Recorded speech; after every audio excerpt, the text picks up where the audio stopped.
About 12 years ago in Ohio, I had the opportunity to advocate for universal newborn hearing screening in Ohio. And although that was a great victory in Ohio, we were able to screen and identify babies early. We realized there was a huge gap because we were not able to provide effective funding for families to obtain hearing aids for their child that was just identified with hearing loss. Through an advocacy group or a service group, Quota International of Massillon, a dedicated group of women got together to try to fill that gap. And through a grant-funded program, we were able to start the program Sound Beginnings. And our main mission is to provide the initial set of hearing aids for any child in our area, regardless of financial income, with their first set of hearing aids so that they can begin early intervention services quickly and effectively. The steps that we took to achieve this goal was, one, we had a clear vision. We knew what we were looking for. So that was our first step. The second step is to gain the support of those who had that same vision.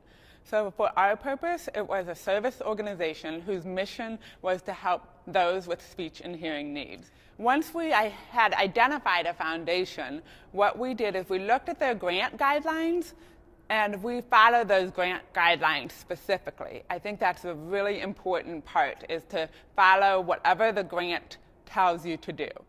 Then you kind of wait for the timelines, and you keep looking for opportunities to write and to gain money from different foundations with their different timelines and their deadlines. I think another important aspect of this whole process is your community connection. Because when you get out there and you advocate and you tell what your purpose is, there are certain people in the community that might have a connection to somebody else, and that opens up doors that you can apply for other foundations and other service organizations who might support whatever it is that your cause might be. I think the challenges that we faced is we were an all-volunteer organization. So you have a committed group of people who are all volunteering their time. So one of our challenges was the time that is needed to invest in grant writing and to finding funds and foundations that will support your cause. And once you get the grant, another challenge is that there's the continuous work of making sure that you report and are in compliance with whatever your goals and your objectives of the grant are. So again, another time commitment in order to keep up with the foundation's requirements for the grant. And that's something you really want to do in order to apply down the road for future funding. By having a pilot program called Sound Beginnings, which was a regional program for hearing aids for kids, the ultimate outcome of that was that it gave us a springboard to then create a task force to look at this initiative statewide. By having that initial information, we were then able, through a task force, to approach our state legislators and talk to them about a statewide initiative to get hearing aids funded for kids. Initially, we asked our state legislators to look at an insurance route. How can we get hearing aids covered through insurance?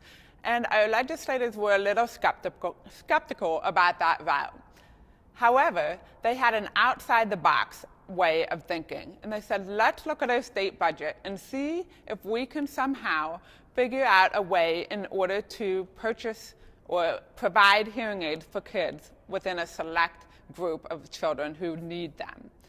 And our representatives, Kirk Schuring and Christina Hagan, they pursued this effort. And in the last budget cycle, we were able to get a line item in the budget for $200,000 to provide hearing aids for children whose families fall within 400% of the poverty level.